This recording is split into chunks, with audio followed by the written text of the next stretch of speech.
Picture a crowded train station. Hundreds of people moving.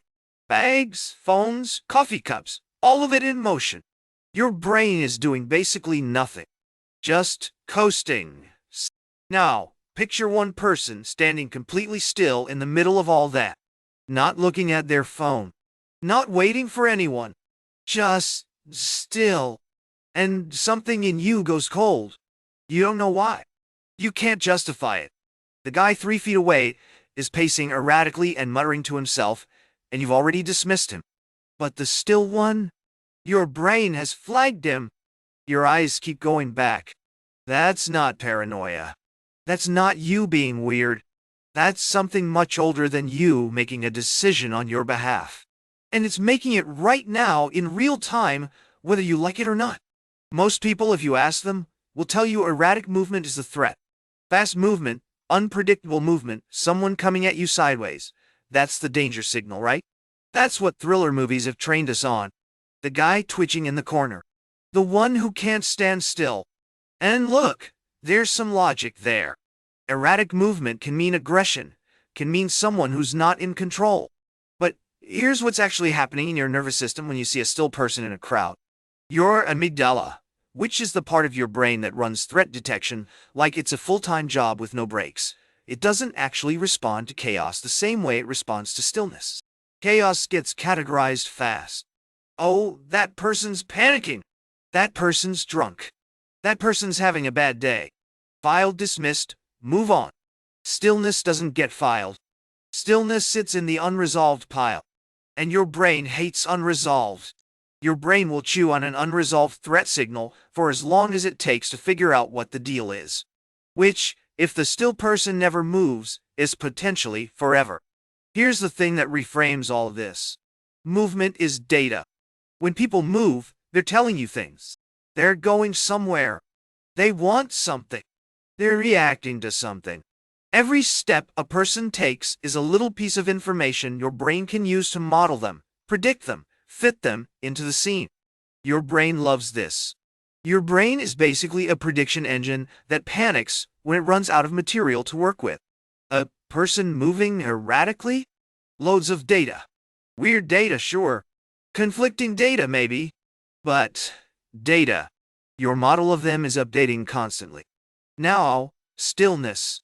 A completely still person gives you nothing to update with. No trajectory. No goal. No reaction. They're not participating in the shared social contract of movement that every single other person in that space is running.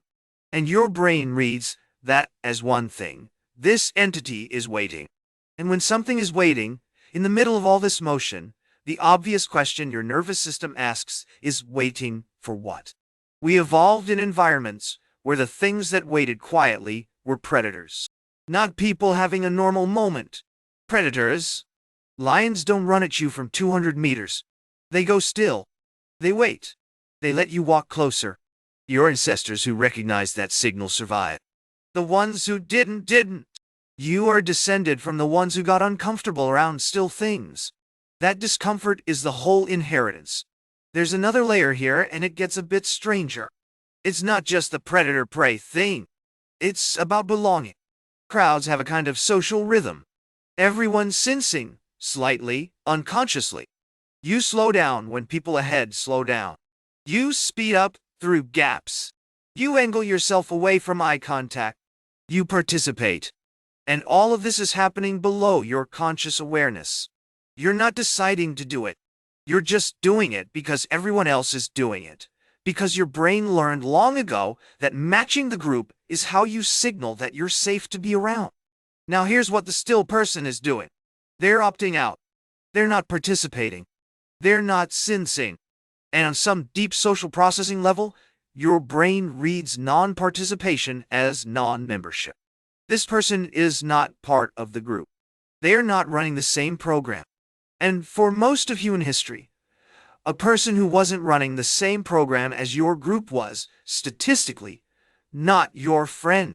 The crowd science backs this up too. Research into crowd behavior shows that people in dangerous situations cluster together and start moving together, making what researchers call involuntary movements. Your body starts to mirror the people around you, before your brain has even consciously registered a threat. It's a synchronization reflex. When someone breaks that synchronization, when someone stays completely still, while everyone else is already starting to flow, your system reads it as a fault in the pattern. And fault in the pattern means look harder. Look now. So now we've got to sit with a part that's a little uncomfortable.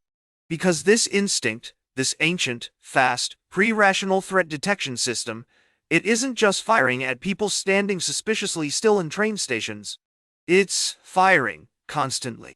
At people who don't move the way we expect them to. At people whose social rhythms don't match the crowd's.